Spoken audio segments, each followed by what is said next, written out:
Hallo liebe Airsoft-Freunde und willkommen zurück zu einem neuen Video auf unserem Kanal. Heute wieder ein Weapatology. Welche Waffe? Nun eine ganz besondere, nach der ihr sehr viel gefragt habt. Film ab! Ich will nur mein Bargeld, Bargeld, Bargeld. Ich will nur mein Bargeld, Bargeld, Bargeld. Ich will nur mein Bargeld, Bargeld, Bargeld. Ich will nur mein Bargeld, Bargeld, Bargeld.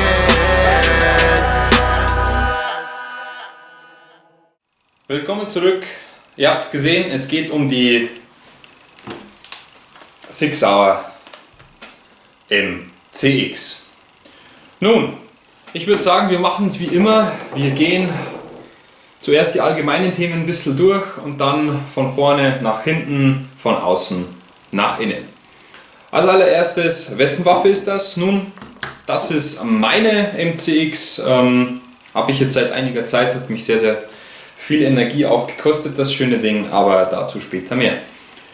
MCX, Hersteller SIG Sauer, voll lizenziert fürs Airsoft VFC mit allen schönen Markings. Das heißt, wir haben hier die Original SIG Sauer Brandings. Wir haben auch hier schön das MCX zu sehen, sowie eben hier natürlich dann der SIG Sauer Schriftzug und das F hier oben.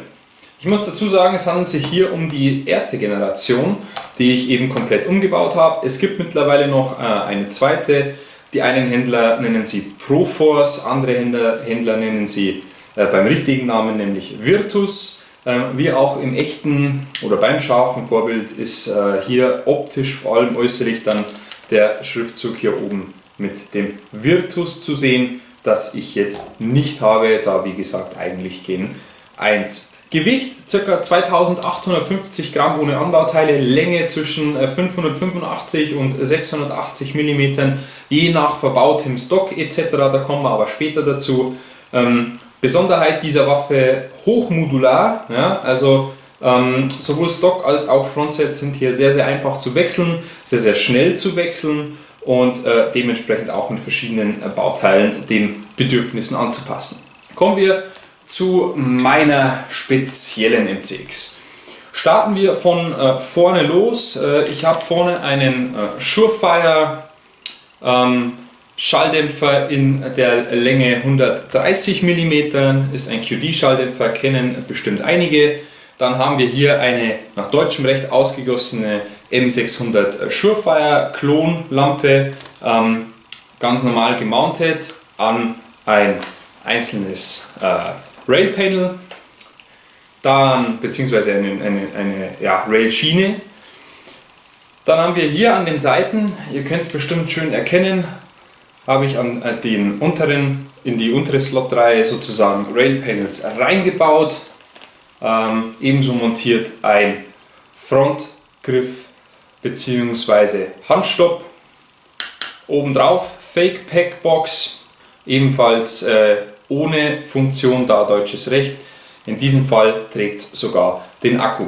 Man könnte den Akku auch in den Handguard selber positionieren, ist mir aber zu viel Gefriemel, deswegen habe ich es in die Packbox reingebastelt, hier das Kabel quasi gelegt und aus dem, seht ihr selber, Handstopp raus, aus der Rail raus.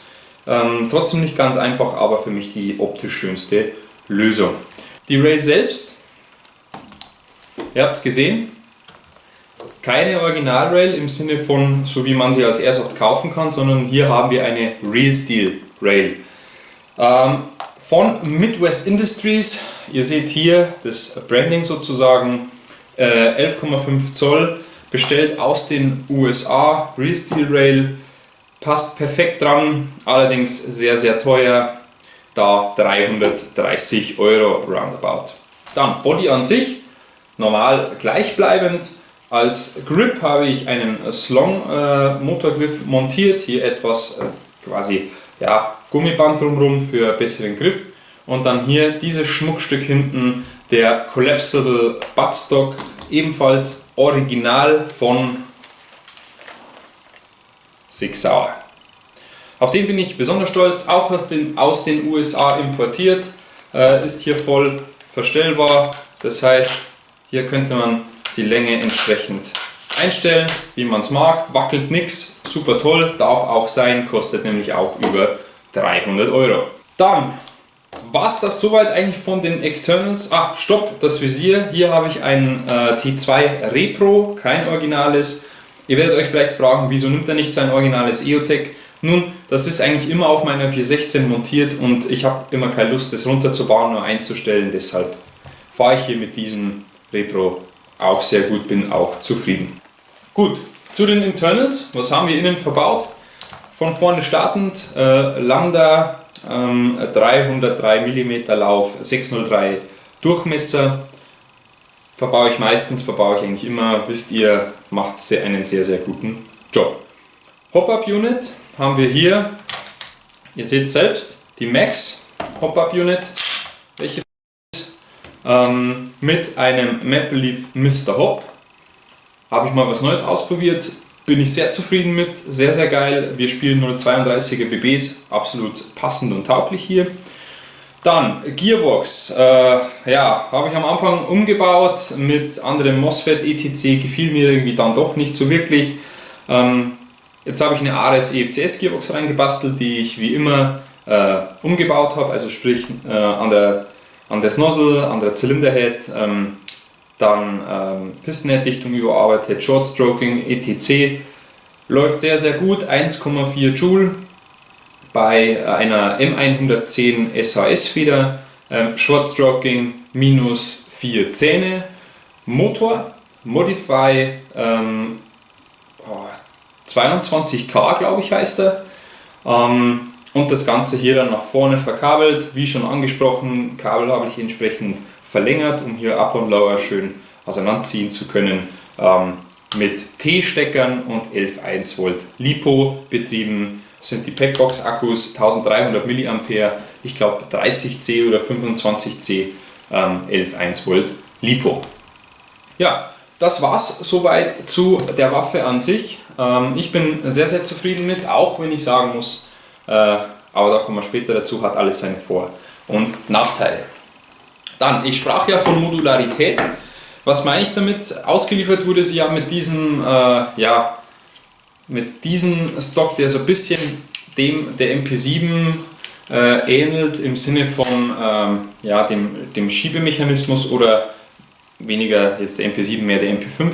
Ja, war ich nicht so ganz glücklich, war zu eng für mich, deshalb den nicht. Was gäbe es denn noch? Hier einen Buffer-Tube-Adapter, auch der funktioniert wunderbar. Das Schöne an der Waffe ist, man hat hier diese Schraube hinten, die öffnet man, dann kann man das Ganze nach oben oder unten abziehen, wie man möchte, und hier entsprechend das Draufschieben einfach festziehen und dann könnte man hier Buffer-Tubes verwenden. Ich weiß von einigen Leuten da draußen, die hier das Ganze so gelöst haben, dass sie die Verkabelung nach hinten gelegt haben und dann hier die Akkus benutzen, auch möglich. Aber wie gesagt, war jetzt an der Stelle nichts für mich, weil ich unbedingt diesen Stock wollte. Von den Frontrails, leider schlechte Nachricht, Leute. Es gibt, zumindest meines Wissens nach, eigentlich keinen Airsoft-Hersteller, der hier was anbietet an Repros zu den originalen Rails. Das bedeutet, man muss immer auf diese originalen Handguards zurückgreifen, die natürlich extrem teuer sind. Ich habe hier noch eine 12 Zoll Länge, die ich mir gegönnt habe, einfach um zu wechseln.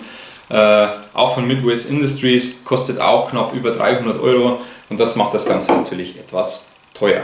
Zum Wechseln der Rail relativ easy, auch hier den Pin rausdrücken bis zur, ich hoffe ihr seht es unten einigermaßen, Hälfte, damit hier quasi die Rail nach vorne einfach abgeslidet werden kann. Man packt die andere Rail, macht es drauf, fertig.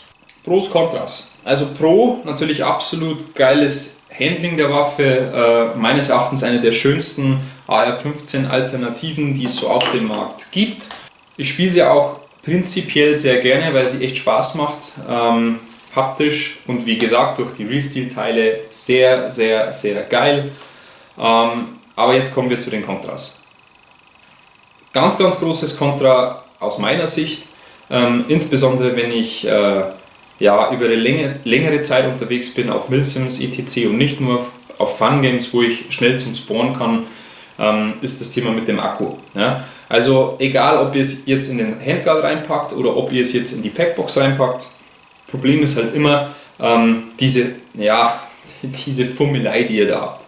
Bei der Packbox, logisch, ich muss aufschrauben, ihr seht, ich habe es jetzt auch gar nicht richtig festgemacht, also das wackelt jetzt ein bisschen, weil ich es nicht zugeschraubt habe. Das heißt, hier hat man natürlich immer das Thema Packbox abschrauben, hier aufschrauben, rein, etc. Und hier müsste man diese Triple Stick Types nehmen, damit man überhaupt eine Chance hat bei 11,1 Volt Lipos. Und auch da ist es ziemlich gestopfe. Ja, also mit schnell mal ab- und anstecken ist hier nicht. Das ist meines Erachtens der größte Nachteil. Ansonsten Gewicht und so weiter, sehr, sehr geil. Natürlich etwas frontlastiger die Waffe, einfach hier, da der Stock und so weiter eher ein bisschen slim ist. Aber ansonsten schickes Teil. Ja, und dann kommen wir natürlich noch zu dem Nachteil vom Preis her. Ja, der Preis ist natürlich nicht ohne, die Waffe selbst kostet ja weit über 500. Möchte man dann noch was Extravagantes draus bauen und sei es nur eben hier anderer Stock, dann muss man entsprechend in die Tasche greifen und hier auf Originalteile zurückgreifen. Plus man hat hier natürlich die Abhängigkeit von der Verfügbarkeit von eben jenen Originalteilen. Wenn man, so wie sie jetzt hier liegt, alles mal zusammenrechnet, dann bin ich ja doch bei jenseits der 1200. Ich meine, Rail 300, Stock 300, kosten beide ein bisschen drüber, aber mach mal gerade Zahlen, Waffe knapp 550 oder dergleichen, ja, dann bist du schon bei 1100. Dann kommen die Anbauteile noch dazu, dann bist du irgendwo bei 1350, 1300 und dann die Internals noch, dann bist du bei 1500 roundabout. Ja, und so läppert sich das. Ne? Also muss einem wert sein, wie gesagt, ich mag sie sehr gerne. Ich hoffe, sie gefällt euch. Wenn ihr Fragen habt, haut sie wie immer in die Kommentare. Leute, lasst uns gerne ein Abo und ein Like da. Ich hoffe, ihr hattet Spaß. Wir sehen uns beim nächsten Video. Macht's es gut. Ronin out.